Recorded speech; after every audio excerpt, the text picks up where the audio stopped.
Hello students, बच्चों ये हमारा 7वां अध्याय है। इससे पहले हम 5 अध्याय कर चुके हैं। 6ठा अध्याय अब की बार आपके सिलेबस में नहीं है, वो हटा दिया गया है और ये है हमारा 7वां अध्याय। इस अध्याय में हम देखते हैं, अध्याय हमारा 7 है। जो अध्याय का नाम है तृतीयक और चतुर्थक क्रियाकलाप है। तृतीयक और जो चतुर्थक क्रियाकलाप हैं उसमें सेवाएं आती हैं। सेवाएं वो सेवाएं जिनके लिए हमें पे करना पड़ता है, जैसे परिवहन है, एक स्थान से दूसरे स्थान पर जाना, डॉक्टर है, टीचर है, वकील है। ये क्या है? ये एक ऐसी सेवाएं हैं जो हम उनसे प्राप्त करते हैं, लेकिन उसके बदले में हम उनको क्या करते हैं? पेमेंट देते हैं, सैलरी देते हैं। जैसे हम परिवहन को लगा लो, जब एक स्थान से दूसरे स्थान पर जाते हैं बस के द्वारा, रेल के द्वारा, वायुयान के द्वारा, तो वो सेवा तो है, हम उसको अवेल कर रहे हैं, लेकिन उसके बदले हम क्या कर रहे हैं? किराया दे रहे हैं। तो वो क्या है? एक प्रकार की पेमेंट पे कर रहे हैं। तो चलो बेटा, अभी जो हमारी बुक्स की लैंग्वेज है उसके अकॉर्डिंग देख लेते हैं। जब आप बीमार पड़ते हैं, आप किसी डॉक्टर को बुलाते हैं, अथवा आप पारिवारिक डॉक्टर के पास जाते हैं, या फिर जो आपका फैमिली डॉक्टर होता है वहाँ जाते हैं। कभी कभी आपके माता पिता उपचार के लिए आपको अस्पताल ले जाते हैं, और कभी कभी क्या होता है, यदि कोई फैमिली डॉक्टर नहीं होता है तो हम अस्पताल में चले जाते हैं। तो यदि वो गवर्नमेंट हॉस्पिटल है तो हमें पे नहीं करना पड़ता। यदि प्राइवेट है हॉस्पिटल तो वहाँ पर क्या होता है, हमें रिसेप्शन पे पर्ची बनवाने के लिए पे करना पड़ता है, दवाइयों के लिए पे करना पड़ता है। यदि कोई हमें अपना अल्ट्रासाउंड वगैरह करवाना है तो उसके लिए भी हमें क्या करना पड़ता है? पे करना पड़ता है। वैसे ही विद्यालय में आपको अध्यापक पढ़ाते हैं, स्कूल में आप पढ़ने के लिए जाते हो, टीचर्स आपको पढ़ाते हैं। टीचर्स को पढ़ाने के बदले क्या मिलती है? सैलरी मिलती है। किसी भी विवाद की स्थिति में, जब भी कोई लड़ाई झगड़ा होता है, तो कानूनी राय, कानून की सलाह लेने के लिए हम वकील के पास जाते हैं। इसी प्रकार अनेक व्यवसाय होते हैं, बहुत सारे और दूसरे भी ऐसे व्यवसाय होते हैं जो फीस का भुगतान होने पर अपनी सेवाएं प्रदान करते हैं। हम उनको पेमेंट देते हैं और वो हमें अपनी सेवाएं देते हैं। अतः सभी प्रकार की सेवाएं विशिष्ट कलाएं होती हैं। जो ये सेवाएं होती हैं वो विशेष प्रकार की होती हैं, जो भुगतान के बदले प्राप्त होती हैं। हमें उसके लिए पैसे देने पड़ते हैं, जैसे स्वास्थ्य, हेल्थ के लिए, शिक्षा के लिए, कानून के लिए, प्रशासन के लिए, शासन कैसे चलाया जाता है, मनोरंजन के लिए, जो टीवी एक्ट्रेस वगैरह हैं, मूवी वगैरह बनाते हैं, तो वो क्या करते हैं? मूवी बनाने के लिए उनको पैसे देने पड़ते हैं। ये सारे क्या हैं? कुशलता की। इन सभी व्यवसायों को करने के लिए कुशलता की आवश्यकता है, कि इन सारे कामों को करने के लिए जो व्यक्ति इसमें ट्रेंड होगा, कुशल होगा, जिसको इस चीज़ का अनुभव होगा, वही इस काम को कर सकता है। इन सेवाओं को अन्य सैद्धांतिक ज्ञान होता है हाई लेवल की जो नॉलेज होती है, उच्च ज्ञान, उसको बोलते हैं। क्रियात्मक प्रशिक्षण की आवश्यकता होती है। तो इन सेवाओं के लिए क्या होता है? हमें नॉलेज होनी चाहिए और व्यक्ति को उस काम में ट्रेंड होना चाहिए, उसका अनुभव होना चाहिए कि वो उस काम में, ये नहीं कि फर्स्ट टाइम कर रहा है। कोई भी डॉक्टर है, फर्स्ट टाइम यदि ऑपरेशन करने के लिए चला जाता है तो वो ऑपरेशन कैसे करेगा? बहुत बार जो बड़े बड़े डॉक्टर होते हैं वो उनको ऑपरेशन करते हुए देखते हैं, तभी तो उनको अनुभव होता है, एक्सपीरियंस होता है, और तब वो जाकर इसमें सफल होते हैं। और अभ्यास इन्हें पूर्ण व्यावसायिक बनाता है। तृतीय क्रियाकलाप सेवा सेक्टर से संबंधित है। ये अभी मैंने आपको बताया था कि किससे सेवा से संबंधित है। इसमें जो मेन बातें हैं हम उनको देख लेते हैं, क्योंकि पूरे चैप्टर को रीड करने में बहुत समय लग जाएगा, बहुत लंबी वीडियो हो जाएगी और आप भी परेशान हो जाते हैं। अब इसमें क्या होता है? जो अधिकांश तृतीय क्रियाकलापों का निष्पादन कुशल श्रमिक, व्यावसायिक दृष्टि से प्रशिक्षित विशेषज्ञ व परामर्शदाताओं द्वारा होता है। कि जो तीसरी सेवाएं हैं, तृतीय सेवाएं हैं, उनमें क्या होता है? कुशल श्रमिक होते हैं, वो अच्छे से ट्रेंड होते हैं और प्रशिक्षित होते हैं, जिनको ट्रेनिंग दी जाती है। आर्थिक विकास की आरंभिक अवस्था में लोगों का एक बहुत बड़ा अनुपात प्राथमिक सेक्टर में काम करता था। जब से आर्थिक विकास शुरू हुआ, हमने अपना आर्थिक विकास का मतलब है कि धन के रूप में हम जो अपना विकास कर रहे हैं, ताकि हमारी जो आमदनी है वो और ज़्यादा हो। तो उसकी जो शुरुआत हुई थी, शुरुआत में व्यक्ति क्या करता था? कृषि करता था, पशुपालन करता था, खनन करता था। खनन होता है खनिजों को निकालना, तो वो इन कामों को करता था। लेकिन जब धीरे धीरे मनुष्य क्या हुआ, शिक्षित हुआ, उसने एजुकेशन प्राप्त की, तो वो प्राथमिक से कहाँ गया, प्राथमिक से चला गया सेकंड में, जो द्वितीयक उद्योग है, विनिर्माण उद्योग। जैसे मान लो कहीं पर आम का पौधा लगा हुआ है, आम के पौधे से हमने आम प्राप्त किए, उसे आम का अचार बनाया। तो वो क्या, आम का अचार बनाना पहला क्या था, आम के पौधे से आम हमने प्राप्त किए, उसके बाद उससे हमने अचार बनाया, तो ये क्या हुआ, द्वितीयक में आ गया। उसके बाद इसको अंतर्राष्ट्रीय स्तर पर भेजना, बेचना, ये क्या है, द्वितीयक सेवाएं आ जाती हैं। तो इसमें अब हम आगे देखते हैं कि जो आर्थिक विकास है, इसमें जो प्राथमिक सेक्टर में जो लोग थे वो बहुत अधिक मात्रा में थे, काम करते थे। लेकिन फिर क्या हुआ, जब विकसित अर्थव्यवस्था हो गई तो बहुत सारे लोग तृतीयक क्रियाकलापों में रोजगार को पाते हैं। मतलब वो द्वितीयक की बजाय कहाँ ज़्यादा मिलते हैं, हमें तृतीयक में मिलते हैं। तृतीयक क्रियाकलापों में उत्पादन और विनिमय दोनों सम्मिलित होता है। यहाँ पर जो तृतीय क्रियाकलाप है उसमें बोला कि उत्पादन और विनिमय दो शब्द हैं। उत्पादन का मतलब होता है कि चीज़ों को उत्पन्न करना, और विनिमय का मतलब होता है लेन देन करना। लेकिन यहाँ पर जो बुक की लैंग्वेज है वो हमें क्या बताती है, उत्पादन में सेवाओं की उपलब्धता शामिल होती है। उत्पादन में यहाँ हमें क्या देखना है, सेवाओं की उपलब्धता, की जो सेवाएं हैं वो कितनी मात्रा में उपलब्ध हैं, जिनका उपयोग किया जाता है, उपभोग किया जाता है, जिनका हम अपनी डेली लाइफ में यूज़ करते हैं। उत्पादन को परोक्ष रूप से पारिश्रमिक और वेतन के रूप में मापा जा सकता है। जो भी उत्पादन है, मतलब यहाँ पर उत्पादन जो सेवा के रूप में देखा गया है वो क्या है, उसको वेतन के रूप में, कि जो हमने सेवा प्राप्त की है उसके लिए हमें कितना पे करना पड़ा है, तो वेतन के रूप में हम उसको मेजर कर सकते हैं, माप सकते हैं। विनिमय के अंतर्गत व्यापार, परिवहन, संचार सुविधाएं सम्मिलित होती हैं। और जो विनिमय होता है, लेन देन होता है, उसमें कौन कौन सी चीज़ें आती हैं, व्यापार क्या होता है, दो इंसानों के बीच में होता है। एक तो होता है जिसके पास चीज़ें अवेलेबल हैं, उसको अपनी चीज़ें बेचनी है, और दूसरा होता है जिसकी ज़रूरत है तो वो चीज़ों को खरीदता है। जो बेचने वाला है उसको आमदनी होती है, अपनी चीज़ों को देकर और पैसे प्राप्त करता है, और दूसरे को क्या मिल जाती है, अपनी चीज़ें मिल जाती हैं। और परिवहन में एक स्थान से दूसरे स्थान पर जाना, कम्युनिकेशन करना, हम जो अपने विचार हैं वो दूसरों तक पहुंचाते हैं, वो क्या है, संचार है। इन संचार सुविधाएं कौन कौन सी हैं, जैसे रेडियो पर प्रसारण हो रहा है, टीवी पर प्रसारण हो रहा है, ये क्या है, संचार की सुविधाएं हैं, जिनका उपयोग दूरी को निष्प्रभाव करने के लिए किया जाता है।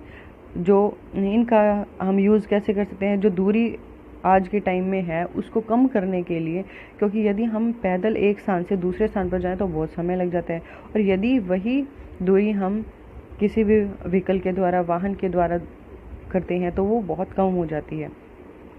इसीलिए तृतीय क्रियाकलापों में मूर्त वस्तुओं के उत्पादन के बजाय सेवाओं का व्यावसायिक उत्पादन सम्मिलित होता है। अब देखो यहाँ पे मूर्त वस्तुएं क्या होती हैं, एक शब्द आया है मूर्त वस्तुएं। मूर्त वस्तुएं वो होती हैं जो बनकर तैयार होती हैं, जिनको हम माप सकते हैं, मेजरमेंट कर सकते हैं, नाप सकते हैं, तोल सकते हैं, तो वो क्या कहलाती हैं, मूर्त वस्तुएं होते हैं। जैसे ये आती हैं विनिर्माण उद्योगों में। और इसकी बजाय इसने क्या बोला है, जो तृतीय क्रियाकलाप हैं मूर्त होगी और अमूर्त। अमूर्त कौन सी होती हैं, जिनको हम मेजरमेंट नहीं कर सकते, माप नहीं सकते। तो यहाँ पर जो तृतीय क्रियाकलाप है वो किस में आते हैं, अमूर्त वस्तुओं में आते हैं।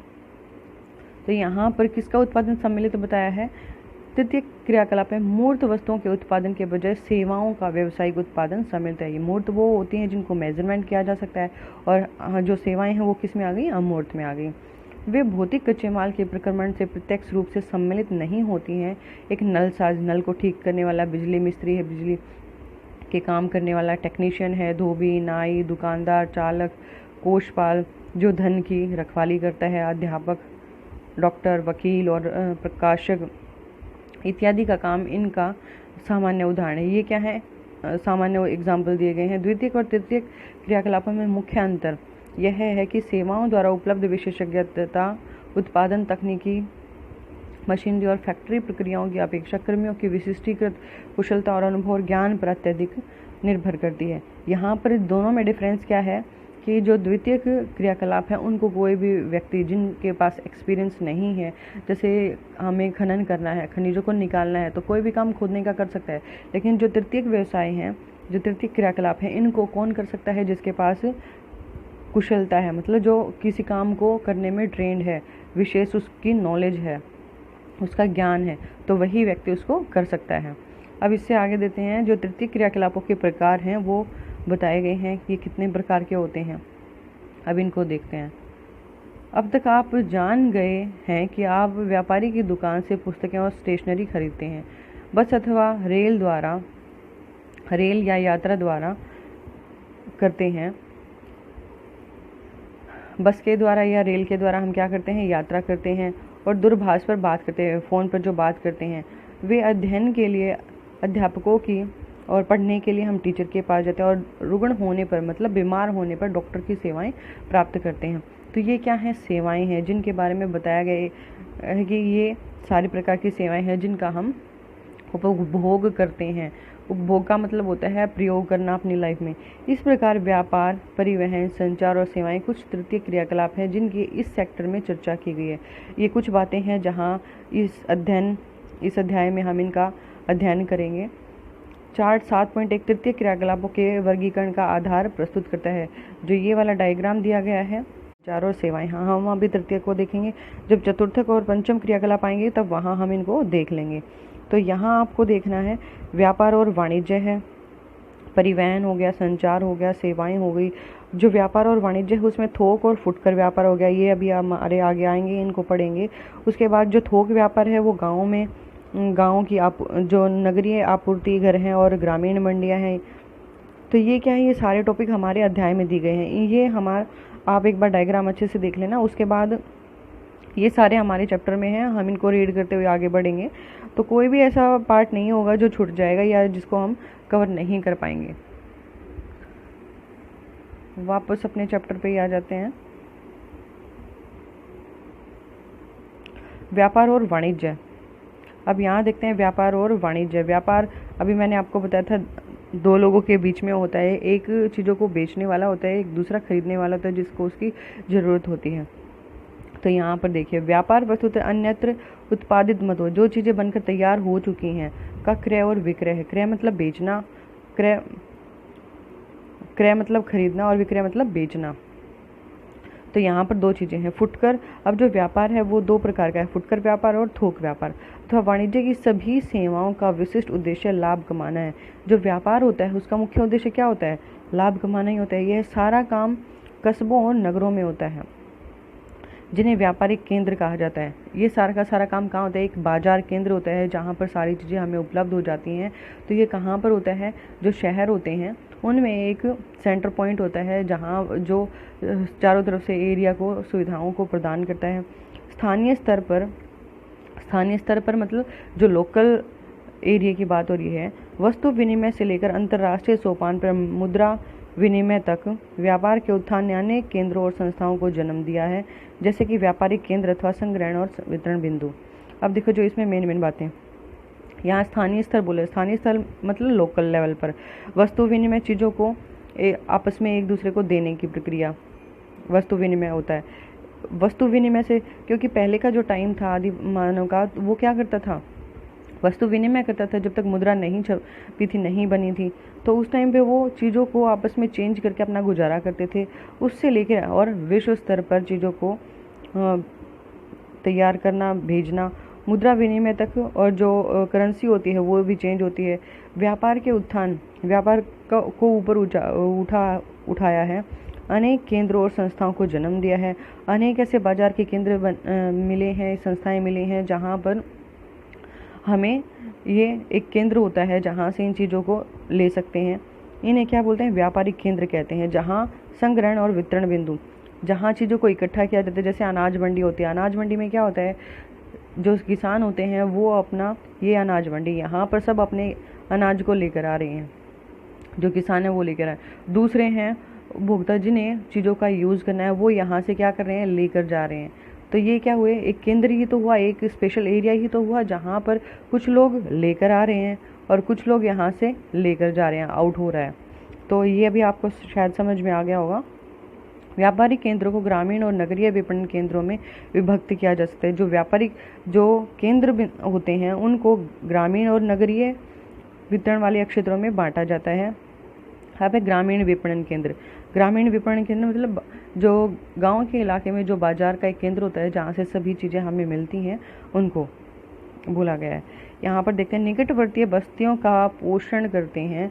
जो ग्रामीण जो बाजार होते हैं ये क्या करते हैं, जो निकट की बस्तियाँ होते हैं, जो आसपास के जो गांव हैं, बस्तियाँ बसी हुई हैं, उनका पोषण करते हैं। ये अर्ध नगरीय केंद्र होते हैं, ये पूरी तरह से नगर की तरह व्यवस्थित नहीं होते। अर्ध नगरीय मतलब आधे नगरों की तरह होते हैं। ये अत्यंत अल्प अवधि प्रकार के व्यापारिक केंद्रों के रूप में सेवा करते हैं। और ये क्या होते हैं, अल्प अवधि मतलब थोड़ी समय के लिए व्यापारिक केंद्र, जहाँ पर व्यापार के लिए जो सेंटर वो बन जाते हैं, उनके रूप में वो अपनी सेवाएं देती हैं। व्यक्तिगत और व्यावसायिक सेवाएं सुविकसित नहीं होती। यहाँ पर क्या होता है, जो व्यक्तिगत और व्यावसायिक तौर पर जो सेवाएं होती है वो विकसित नहीं हो पाती हैं। ये स्थानीय संग्रहण और वितरण केंद्र होते हैं। यहाँ जो ग्रामीण क्षेत्र होते हैं वो क्या होते हैं कि यहाँ पर जैसे ये जो डायग्राम यहाँ पर आपको दिखाई दे रहा है, ये क्या है, सब्जी की मार्केट दिखाई दे रही है। तो यहाँ पर क्या हो रहा है, देखो यहाँ पर जो गाड़ियाँ हैं अलग अलग गाँवों से सब्जियाँ यहाँ पर आ रही हैं और जिन लोगों को खरीदना है वो लोग यहाँ पर खरीदे हैं। तो ये क्या है, संग्रहण और वितरण दोनों के केंद्र बने हुए हैं। ये सब्जियों का क्या है, थोक बाजार है, जहाँ से लोग अपनी ज़रूरत की चीज़ों को खरीद रहे हैं। उसके बाद देखिए इनमें से अधिकांश क्षेत्रों में मंडियाँ, थोक बाजार और फुटकर व्यापार क्षेत्र भी होते हैं। अब देखो ये दो शब्द आए हैं, ये भी मैं आपको एक्सप्लेन करूँगी आगे। तो ये क्या होते हैं, जो अधिकांश केंद्र होते हैं या मंडियाँ होती हैं। मंडियाँ जैसे गाँव में जो सेंटर पॉइंट होते हैं जहाँ पर बाजार होते हैं उसको मंडी बोल देते हैं। ये स्वयं में नगरीय केंद्र नहीं है, किंतु ग्रामीण लोगों की अधिकांश मांग वाली वस्तुओं और सेवाओं को उपलब्ध कराने वाले महत्वपूर्ण केंद्र हैं। ये क्या करते हैं कि गांव के जो लोगों की डिमांड होती है उन वस्तुओं को और सेवाओं को वहां पर अवेलेबल करवाते हैं। अवेलेबल करवाने वाले सेंटर पॉइंट होते हैं जहां से हम चीज़ों को खरीद सकते हैं। उसके बाद आगे देखते हैं, ग्रामीण क्षेत्रों में आवधिक बाजार होते हैं जो किसी अवधि में एक टाइम विशेष, जैसे सोम बाजार हो गया, बुध बाजार हो गया, तो ऐसे ये एक अवधि निश्चित होती है कि उन अवधियों में ये बाजार लगाए जाते हैं। कहाँ की बात हो रही है, ग्रामीण क्षेत्रों की बात हो रही है।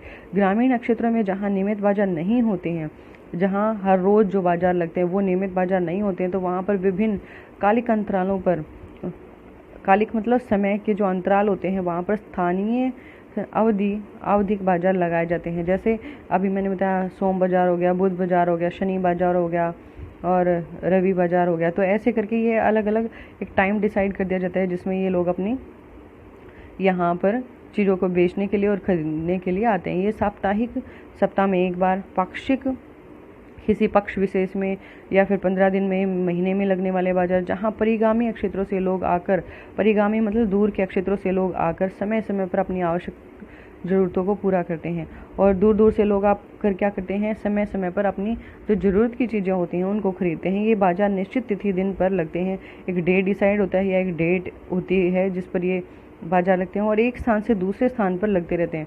और ये एक स्थान से, जैसे आज कहीं पर लग गया, कल कहीं और लग गया, तो ये बाजार ऐसे होते हैं। दुकानदार इस प्रकार सभी दिन व्यस्त रहते हैं। जो दुकानदार दुकान लगाने वाला होता है वो हर दिन व्यस्त होता है, क्योंकि आज उसने यहाँ दुकान लगाई है, कल वो कहीं और लगाएगा, फिर किसी दिन और कहीं लगाए, किसी दिन और गए, तो वो तो डेली कहीं ना कहीं बिजी होता ही है। एक विस्तृत क्षेत्र को सेवा प्रदान करते हैं और एक एरिया होता है जिसको वो अपनी सेवा दे रही हैं, जहाँ के लोग वहाँ पर चीज़ों को खरीदने के लिए जाते हैं। अब है नगरीय बाजार केंद्र। नगरीय बाजार केंद्रों को देख लेते हैं अभी। नगरीय बाजार केंद्रों में और अधिक विशिष्टीकृत नगरीय सेवाएं मिलती हैं। यहाँ पर क्या होता है, और जो सेवाएं हमें गांव में मिल रही हैं उससे भी विशेष प्रकार की सेवाएं यहाँ पर मिल रही हैं, क्योंकि ये लेवल हो जाता है, बड़ा हो जाता है। इनमें न केवल साधारण वस्तुएं जो डेली यूज़ की चीज़ें हैं सिर्फ वही नहीं मिलती, बल्कि विशेष जो वांछित अनेक विशिष्ट वस्तुएं एवं सेवाएं भी वहाँ पर उपलब्ध होती हैं। और कुछ ऐसी सेवाएं होती हैं जो विशेष प्रकार की होती हैं और यूनिक होती हैं, वो भी यहाँ पर मिलती हैं। नगरीय केंद्र इसलिए वे निर्मित पदार्थों के साथ साथ विशिष्टीकृत बाजार भी प्रस्तुत करते हैं। और जो नगरीय केंद्र होते हैं वो क्या करते हैं, जो बनाकर जो चीज़ें हमने तैयार की हैं उनके साथ साथ विशेष प्रकार की जैसे कोई स्पेशल, जैसे दांतों का डॉक्टर है, ब्यूटी पार्लर है, और कोई एडवाइस देने वाला है, या फिर किसी चिकित्सक से हमें मिलना है, तो वो क्या है, एक विशेष प्रकार की सेवाएं देने वाले हैं। जैसे श्रम बाजार है, आवासन है, अर्ध निर्मित एवं निर्मित उत्पादों का बाजार है, शैक्षिक संस्थाओं और व्यवसायिकों की सेवाएं हैं, अध्यापक, वकील, परामर्शदाता, चिकित्सक, दांतों का डॉक्टर और पशु चिकित्सक इत्यादि यहाँ पर उपलब्ध होते हैं। जैसे गाँव में आपको जो अलग अलग सब्जेक्ट के टीचर्स नहीं मिलते हैं, वहाँ पर एक कॉमन टीचर मिल जाएगा जो आपको सभी सब्जेक्ट पढ़ा रहा होगा। लेकिन स्पेशल जो टीचर होते हैं वो कहाँ मिलेंगे? आपको शहरों में मिलेंगे।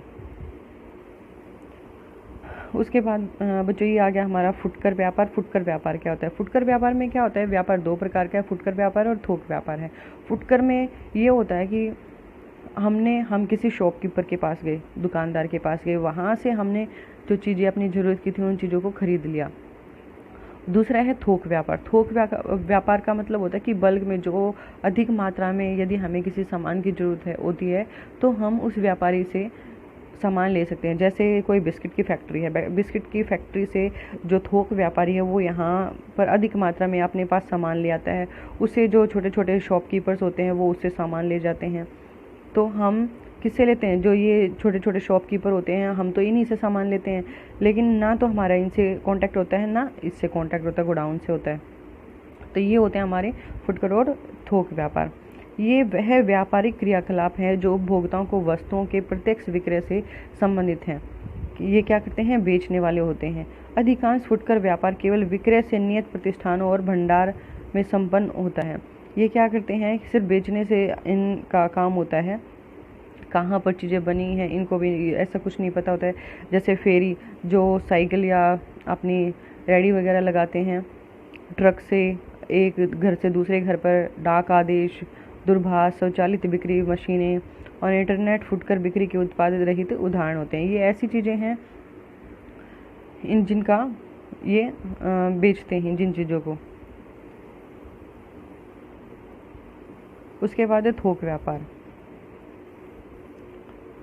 अब है थोक व्यापार। थोक व्यापार का गठन अनेक बिचौलिए, सौदागरों और पूर्ति घरों द्वारा होता है, किसमें बहुत सारे बिचौलिए होते हैं और जो चीज़ों को स्टोर करके रखते हैं पूर्ति घरों, उनके द्वारा होता है, न कि फुटकर भंडारों द्वारा, ना कि जो रोड पर बैठकर अपनी चीज़ें बेच रहे हैं उनके द्वारा होता है। श्रृंखला भंडारों सहित कुछ बड़े भंडार विनिर्माताओं से सीधी खरीद करते हैं। जो थोक व्यापारी होते हैं, जहाँ से जो सीधी फैक्ट्री होती है वहाँ से वो चीज़ों को खरीदते हैं। फिर भी बहुसंख्यक फुटकर भंडार बिचौलियों स्रोतों से पूर्ति लेते हैं। और फिर भी जो बहुसंख्यक मतलब बहुत अधिक संख्या में क्या होता है, जो फुटकर भंडार होते हैं, बिचौलिए होते हैं, उन स्रोतों से जो छोटे छोटे होते हैं फुटकर वाले, उनको जिस चीज़ की नॉलेज होती है वो वहाँ से भी चीज़ों को ले लेते हैं। लेकिन थोक विक्रेता प्राय फुटकर भंडारों को उधार देते हैं। लेकिन जो थोक वाला होता है वो, जैसे मान लो कोई थोक विक्रेता है, चीज़ों को देने वाला है, यदि कोई भी जो छोटे शॉप वाले होते हैं उसने सामान लिया उससे 5,000 का, और उस 5,000 में वो पे कर पा रहा है 1,000 रुपये उसने पे कर दिए, बाकी के 4,000 क्या हुए वो उधार में रख दिए, क्योंकि वो उसके पास नेक्स्ट टाइम फिर भी जाएगा सामान लेने के लिए। तो ये क्या होता है, थोक विक्रेता उसको उधार में देता है। पैसा किसके लग रहे हैं? थोक विक्रेता के लग रहे हैं। और मुनाफा कौन कमा रहा है? यहाँ पर जो छोटे वाले फुटकर वाले होते हैं वो मुनाफा कमा रहे हैं। लेकिन धीरे धीरे फिर बाद में वो जब उनके पास से पैसे जुड़ने शुरू हो जाते हैं तो वो उनका पैसा पे कर देते हैं। तो यहाँ पर फुटकर विक्रेता अधिकतर थोक विक्रेता की पूंजी पर ही अपने कार्य का संचालन करते हैं कि वो अपने काम को आगे बढ़ाते हैं। तो बच्चों ये यहाँ पर जो व्यापार था, व्यापार का जो टॉपिक था ये कंप्लीट हो गया। बाकी का हम अगली नेक्स्ट वीडियो में कंप्लीट करेंगे। और यदि आप फर्स्ट टाइम चैनल पे आए हो तो सब्सक्राइब कर लीजिए ताकि आपको नेक्स्ट वीडियो का नोटिफिकेशन मिल जाए, और अपने दोस्तों के साथ शेयर कर दिया करो ताकि उनको भी इसका बेनिफिट मिल जाए। और आपको अच्छी लगती है तो प्लीज़ लाइक कर दिया करो। Thanks for watching video.